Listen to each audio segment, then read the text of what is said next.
What's up guys, it's Subodh signing in. और यार तुम्हें 15 अगस्त और इंडिपेंडेंस डे की हार्दिक शुभकामनाएं। और यार सबसे पहले तो तुम मेरे साथ एक शपथ लो कि अपन पिछले बार से इस बार इंडियन टीम को और ज्यादा जोश से और ज्यादा पैशन से सपोर्ट करेंगे, बिकॉज ऑफ कोर्स तुम्हें पता है अब एशियन गेम्स और मेजर मेजर टूर्नामेंट्स आने वाली हैं, तो अपना 100% लगा देना। और जिस तरीके से इंडियन फुटबॉल ग्रो हो रही है उसी तरीके से ग्रो होती रहनी चाहिए और इसमें तुम्हारा कंट्रीब्यूशन रहना चाहिए। खैर, इसी के साथ अपन आते हैं आज के पहले मैच की तरफ, जो कि हुई मैनचेस्टर यूनाइटेड वर्सेस वुल्व्स की। और यार अच्छा मैच था। देखो, me as a fan Manchester United, मैं तो बहुत ज्यादा बुराई भी नहीं करूंगा बट बहुत ज्यादा अच्छाई भी नहीं करूंगा, क्योंकि ये जो परफॉर्मेंस रही है ना मैनचेस्टर यूनाइटेड की, तुम एक तरीके से कह सकते हो कि बैलेंस परफॉर्मेंस थी। नॉट बहुत ज्यादा, नॉट बहुत मतलब खराब थी। मतलब तुम कह सकते हो कि पहले मैच के हिसाब से अपन, ऑफ कोर्स तुम्हें ऑलरेडी पता है कि पहले मैच में अपन बहुत ज्यादा जज कर नहीं सकते हैं, बट ठीक है, पहले मैच के हिसाब से जैसा मुझे परफॉर्मेंस देखना था उस लेवल का परफॉर्मेंस तो मुझे नहीं मिला। बट हाँ ठीक है, अब थोड़ा सा मैनचेस्टर यूनाइटेड की बात कर लेते हैं कि किस किस लेवल्स पर क्या क्या परफॉर्मेंस रही है। चाहे तुम ग्रुप की बात करो, चाहे तुम टीम की बात करो, चाहे तुम पर्सनल परफॉर्मेंसेस की बात करो। सबसे पहले हम लोग टीम की बात कर लेते हैं। तो ओवरऑल एक बैलेंस परफॉर्मेंस, ये तुम कह सकते हो कि टेन हैग जो करवाना चाह रहा है ये टीम कर रही है। भले ही थोड़ी सी स्पीड में कमी है, बिकॉज तुम देख सकते हो कि वही सेम हमारी चेल्सी वाली कहानी है कि अपन अटैक में तो चले जाते हैं बट फिर डिफेंस में ट्रांजिशन में बहुत ज्यादा थोड़ा सा टाइम ज्यादा लग जाता है। बट वही कहानी फिर उल्टी भी हो जाती है, फिर डिफेंस से फिर अटैक में आने में थोड़ा सा ट्रांजिशन हम लोग को थोड़ा सा टाइम लग रहा है बिल्डअप में। तो ऐसे में ये टाइम थोड़ा सा कम हो सकता है। ऑफ कोर्स पहला मैच है तो धीरे धीरे ये भी साले भाप की इंजन ही है, धीरे धीरे शुरू होंगे। तो ऐसे में तुम एक चीज कह सकते हो कि ये ऑन टाइम बढ़ेगी स्पीड। तो एक चीज तो टीम का अगर ओवरऑल तुम देखोगे परफॉर्मेंस, और टीम का परफॉर्मेंस अच्छा था। कल प्रेस भी हम लोग कर रहे थे, काउंटर अटैक भी सही से कर रहे थे, डिफेंसिवली भी हम लोग थोड़े से स्ट्रांग दिख रहे थे। तो एक चीज तुम कह सकते हो कि अच्छी परफॉर्मेंस थी ओवरऑल। अब अगर आते हैं हम लोग ग्रुप्स की परफॉर्मेंसेस की, चाहे तुम मिडफील्ड की बात करो, चाहे तुम अटैक की बात करो, चाहे तुम डिफेंस की बात करो, तो अटैक की बात सेम प्रॉब्लम हमारी, वही पिछले साल वाली प्रॉब्लम अभी भी चली आ रही है, चांसेस कन्वर्ट कर नहीं पा रहे हैं अपन। एंड पता है क्या, ये प्रॉब्लम तब तक सॉल्व नहीं होगी जब तक अपने पास जो अपने साइन कर रहा है जो भी है हॉयलैंड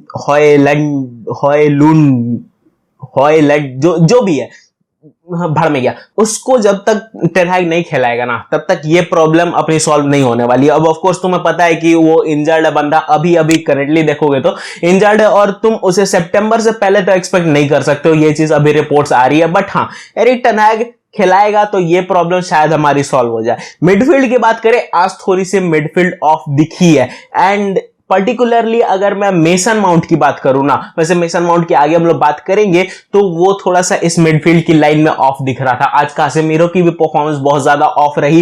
ब्रूनो फर्नांडिस अपना बेस्ट देने की कोशिश कर रहा था, जो वो हमेशा देने की कोशिश करता है, बट अगेन ये मिडफील्ड एज अ कोऑर्डिनेशन अगर तुम देखोगे तो थोड़ी सी आज कमजोर रही है। एंड अगर तुम डिफेंस की बात करो, माइंड ब्लोइंग डिफेंस है, बट हाँ थोड़ा सा लिसांड्रो मार्टिनेज लीचा का हमारे थोड़ा सा परफॉर्मेंस डाउन रहा, बट डिफेंस की ओवरऑल परफॉर्मेंस तगड़ी रही। खैर, अब आते हैं पर्सनल परफॉर्मेंसेस पे, तो पीछे से शुरू करते हैं। आंद्रे ओनाना का बढ़िया गेम गया है, मस्त गेम गया है, जैसा पहला गेम होना चाहिए। क्लीन शीट भी रख दी, बहुत सारे सेव्स भी कर लिए, ओवरऑल बॉक्सेस में तगड़ी परफॉर्मेंस थी, तगड़ा प्रेजेंस था, लग रहा था कि बंदा एक दीवार की तरह खड़ा है हमारे डिफेंस में। तो एक चीज तुम कह सकते हो कि आंद्रे ओनाना की परफॉर्मेंस बहुत अच्छी रही है। अब पहले मैच के हिसाब से बात करें तो हमारी जो एक्सपेक्टेशंस है उसके हिसाब से आंद्रे ओनाना परफेक्ट परफॉर्मेंस किया है, और इसलिए इस चीज के लिए उसको पूरा एप्रिसिएशन कल के मैच में बनता है। खैर, अब डिफेंस में बात करें तो वन बिसाका थोड़ा सा ऑफ लग रहा था, बट अगेन पहला मैच है तो वो धीरे धीरे अपना शुरू होगा। वरान अपना बेस्ट दे रहा है, शुरू से ही अपना बेस्ट देना शुरू कर दिया, और कल हमारे भाई ने गोल भी मार दिया। तो ये चीज तो कंफर्म है कि वरान अपना बेस्ट देगा सारे मैचेस में। लिसांड्रो मार्टिनेज की बात करें, हाँ थोड़ा सा ऑफ दिन गया था, बट वही सेम कहानी है। और साइड में लुक शॉ की बात करें तो ठीक ठाक ही परफॉर्मेंस रही है। विंग पर जो उसने रन लगाए सही रहा है। टेन हैग के प्लान्स में अभी तक ल्यूक शॉ तुम्हें फिट नजर आ रहा है। खैर, अब थोड़ी सी मिडफील्ड की बात करें तो अगर कासिमीरो के परफॉर्मेंस की बात करें तो कासिमीरो कल ऑफ नजर आया। अब देखो, एरिक टेन हैग उसको सेंटर ऑफ फील्ड में डाल सकता है, थोड़ा सा उसके साथ उस कन्वर्जन में हेल्प ले सकता है, बट टेन हैग अभी तक जो ट्रांजिशन है उसमें अभी तक कासिमीरो से बहुत ज्यादा हेल्प लेने की ट्राई नहीं कर रहा है। तो ऐसे में कासिमीरो का जो सिर्फ काम हो जा रहा है वो हो जा रहा है बट डिफेंस में। तो ये चीज थोड़ा सा कासिमीरो की जो एबिलिटीज है उसको थोड़ा सा ब्लॉक करने वाली कहानी हो जाती है, बट एरिक टेन हैग को भी समझ आ रही है वो चीज धीरे धीरे वो सही करेगा। बट एक जो मेरा सबसे बड़ा सवाल है वो है मेसन माउंट के लिए, जिसको एरिक टेन हैग को एक्चुअली अब एक स्पेशल प्लेस देना पड़ेगा, बिकॉज कल के भी मैच में मेसन माउंट कंफ्यूज नजर आ रहा था। उसको 7 नंबर की जर्सी दी है आपने, लेकिन उसकी जो रोल है वो अभी तक एरिक टेन हैग ने फिक्स नहीं करी है, और बहुत ज्यादा मैचेस नहीं मैं दूंगा। ये एक मैच हुई बिकॉज ये स्टार्टिंग मैच है, अपन थोड़ा सा हीट मूवमेंट में आने में लगता है, थोड़ा सा टाइम किसी भी टीम को लगता है, थोड़ा सा 1-2-3 मैचेस लगते हैं। अगला मैच अपना टॉटनहम के साथ है, वहां तक मैं देख रहा हूं। उसका अगला जो मैच होगा ना, उसके बाद से मेसन माउंट की भी क्रिटिसिज्म भाई शुरू हो जाएगी, क्योंकि मेसन माउंट की जो पोजीशन है आपको कम से कम एटलीस्ट उसको फिक्स करना पड़ेगा कि कहां पर आप मेसन माउंट को यूज करना चाहते हो। वो बंदा रन्स भी लगा रहा है, वो बंदा डिफेंस में भी घुस रहा है, वो बंदा विंग पे भी दौड़ रहा है, वो बंदा सब कुछ कर रहा है, हर एक चीज पर अवेलेबल है वो बंदा। तो ऐसे में उसको एक स्पेसिफिक रोल देना सही रहेगा एरिक टेन हैग के लिए। खैर, अगर अटैक की बात करें, Rashford of day, complete of day, और तुम्हें पता है यार रैशफोर्ड बॉक्स में नहीं रह सकता है, वो विंगर सही है, but as a box, as a false 9, as a shadow 9 player नहीं खेल सकता है, तुम्हें रैशफोर्ड का पता है ऑलरेडी। एंड अगर तुम गार्नाचो की परफॉर्मेंस की बात करो, अच्छी परफॉर्मेंस थी, माइंड ब्लोइंग तो मैं नहीं कहूंगा, बट हाँ अच्छी परफॉर्मेंस थी। खैर, एंटनी की अगर बात करोगे, बेस लाइन ठीक ठाक थी परफॉर्मेंस, लेकिन अगर जेडन सैंचो की परफॉर्मेंस की बात करोगे, पॉकेट्स में रन लगा रहा है, पॉकेट्स को कंट्रोल कर रहा है, बॉक्स टू बॉक्स रनिंग अच्छी हो रही है, बॉक्स में एटलीस्ट अवेलेबल हो रहा है, भरी चांस कन्वर्ट ना कर पाए बट एटलीस्ट चांस के लिए अवेलेबल हो रहा है, अपनी प्रेजेंस से एक थ्रेट दे रहा है। तो ऐसे में कल जेडन सैंचो की परफॉर्मेंस अच्छी रही थी।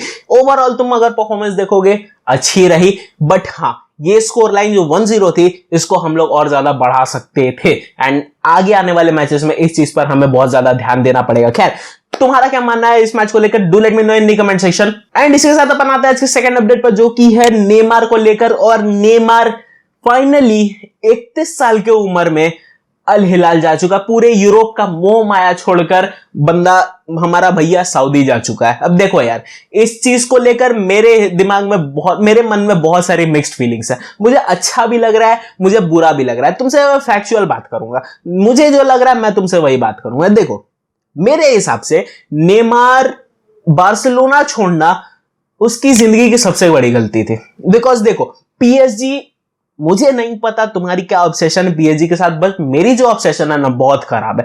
पीएसजी मेरे हिसाब से सबसे चूतिया क्लब है, चाहे तुम पूरे दुनिया की बात कर लो, तुम पूरे दुनिया में जितने भी क्लब्स है उन सब में पीएसजी सबसे चूतिया क्लब है, और वो हर चीज पर प्रूव भी कर देते कि वो क्यों है। अब देखो, वो सीरियसली नेमार को डिजर्व नहीं करते थे, एंड नेमार ने जब डिसीजन लिया था ना बार्सिलोना जाने का, मेरे दिमाग में तब भी आया था, ये 2017 की बात है, मेरे दिमाग में तब भी आया था कि नेमार बार्सिलोना को छोड़कर आखिर क्यों जा रहा है ऐसे क्लब में जो मतलब कोई हिस्ट्री नहीं है, कुछ नहीं है, मतलब उनका प्ले स्टाइल क्या है, प्ले स्ट्रक्चर क्या है, कैसे लीग उन जीत जाता है, कोई हिसाबी किताब नहीं है। तो ऐसे में एक ऐसी टीम को छोड़कर जो पूरे वर्ल्ड को डोमिनेट करती है, ला लीगा छोड़कर, ला लीगा उस समय अच्छी खासी मतलब कॉम्पिटेटिव लीग मानी जाती थी, और ऐसे में एक ऐसी लीग में जाना, एक ऐसी टीम को ज्वाइन करना जो शुरू से कटघरे में खड़ी रही है, ये डिसीजन मेरे तो पल्ले नहीं पड़ा। बट अगेन पीएसजी में उसने 4-5 साल बिताए, एंड उसे खुद पता चल गया कि क्यों उसे नहीं ज्वाइन करना चाहिए था पीएसजी। बिकॉज तुम कहोगे ना यार, मेरे हिसाब से नेमार कभी अपने बेस्ट पर आ ही नहीं पाया, पीएसजी में कभी नहीं आ पाया। पीएसजी कभी नेमार को पूरा कैसा ला, आधा भी तुम कह सकते हो कि आधा भी अनलॉक नहीं कर पाई। बट अगेन ये पूरी कहानी अटक जाती है आके पैसे पर ही ना, क्योंकि पैसे की वजह से ही नेमार पीएसजी को ज्वाइन करा था। एक चीज तुम्हें समझना पड़ेगा कि यार पैसा होता है ठीक है, लेकिन पैसा सब कुछ नहीं होता है। ये चीज तुम्हें बहुत सारे बड़े बड़े प्लेयर्स की हिस्ट्री से तुम्हें पता लग जाएगी, बट नेमार ने भी वही गलती करी, और उसका बाप भाई मुझे समझ में नहीं आ रहा उस आदमी को क्या बोलूं। बट द थिंग इज, उसने पहले ही कंफर्म कर दिया, अल हिलाल से 100 मिलियन की बिड आई, और उसने नेमार से बिना पूछे कंफर्म कर दिया कि हाँ भैया तुम जाओ, तुम चले जाओ, कोई दिक्कत नहीं है हमें, हमारा बेटा आपका ही सौदागर है, आपकी अमानत है, ले जाओ जाओ उठाकर। क्या था ये? और सेम कहानी पीएसजी के साथ भी हुई थी, सेम कहानी। नेमार के जो फादर थे उन्होंने एक्चुअली एक्सेप्ट करी थी, नेमार ने तो कभी एक्सेप्ट करी भी नहीं थी। बट एक चीज तो कंफर्म है कि इस पूरी सागा से तुम एक एग्जांपल ले सकते हो कि पैसे के पीछे हमेशा मत भागो, पैसे के पीछे भागो लेकिन हमेशा इतना ज्यादा मत भागो कि अपना करियर भी समझ में ना आए। ये चीज तुम्हें सबसे बड़ा लेसन लेना चाहिए। और नेमार एक ऐसा प्रिंस, मेरे लिए तो डेफिनेटली नेमार प्रिंस रहेगा और हमेशा प्रिंस रहेगा, बट एक ऐसा प्रिंस रहेगा जिसमें किंग बनने की एबिलिटी तो थी लेकिन वो बना नहीं, क्योंकि उसने खुद ने कभी बनना चाहा नहीं। ये चीज मैं दिल से बोलूंगा। और एक बैलन डोर तो नेमार भी डिजर्व करता था, बट क्या बोल सकते हैं, 31 साल की उम्र में सब मोह माया छोड़कर तो सऊदी निकल लिया हमारा भाई। और इसी के साथ अपन आते हैं इसके लास्ट अपडेट पर, जो कि है चेल्सी से। और चेल्सी ने रोमेओ लाविया को भी साइन कर लिया है। तुम सोच रहे हो चेल्सी किस लेवल का खेल रही है। इन्होंने मोइसेस काइसेडो की डील तो निकाली ही निकाली, रोमेओ लाविया की भी डील निकाल ली। अब थोड़ी सी इस डील की तुम डिटेल समझो कि क्यों आखिर चेल्सी को मैं इतना ज्यादा भाव दे रहा हूं। अब समझो कि चेल्सी ने शुरुआत से ही कह रखा था कि मोइसेस काइसेडो उनको चाहिए, तो ऐसे में जो दूसरा एक बेस टू बेस, मतलब तुम कह सकते हो कि जो एक मिरर ऑप्शन था रोमेओ लाविया, उसके पीछे लिवरपूल जाने वाली थी एंड लिवरपूल ने बिड मारी भी रोमेओ लाविया के लिए। बट अगेन रोमेओ लाविया ने खुद ही बोल दिया कि वो चेल्सी को बेटर प्रेफर करता है रादर देन लिवरपूल। ऐसा कौन सा प्लान बना रही है भाई चेल्सी, ये ऐसे कौन सी घुट्टी पिला रहे प्लेयर को कि ये तुरंत ही साइन करके ले जा रहे, मुझे समझ में नहीं आ रहा। बट अगेन एक चीज तो कंफर्म है कि चेल्सी कुछ बहुत अलग लेवल पे कुक कर रही है, ये तो चीज भाई तुम्हें माननी पड़ेगी। एंड अपने जो प्लान्स है उसको बहुत तगड़े तरीके से कन्विंस करने में कामयाब होता है टॉड बोली या पोचेटिनो तुम कह सकते हो। खैर रोमेओ लाविया चेल्सी को ज्वाइन कर चुके हैं एंड मोइसेस काइसेडो भी चेल्सी को ज्वाइन कर चुका है। तो ऐसे में जो मैंने तुम्हें ऑलरेडी प्रॉब्लम बताई थी कल के वीडियो में, चेल्सी की जो प्रॉब्लम थी ट्रांजिशन की, वो दोनों के ही आने से सॉल्व हो सकती है। तो चेल्सी अब और भी ज्यादा तुम्हें एग्रेसिव नजर आएगी इन दी काउंटर अटैक्स। तो बाकी सब टीमों के लिए भाई थोड़ा सा बच के रहना उनके काउंटर अटैक से। तुम खुलोगे वो खोल के रख देंगे भाई। अभी चेल्सी इतनी ज्यादा क्लिनिकल दिखाई दे रही है। खैर अब कैसा ये परफॉर्मेंस होता है अंडर पोचेटिनो, कैसे पोचेटिनो यूज करता है इनको, वो चीज बहुत ज्यादा देखने वाली होगी और बहुत ज्यादा इंटरेस्टिंग भी होगी। खैर that's it for today guys. Hope video तुम्हें अच्छी लगी। वीडियो अगर अच्छी लगे तो वीडियो को लाइक करना, चैनल को सब्सक्राइब करना। मैं मिलता हूं तुमसे किसी और दिन किसी और नए टॉपिक पर। It's so signing out.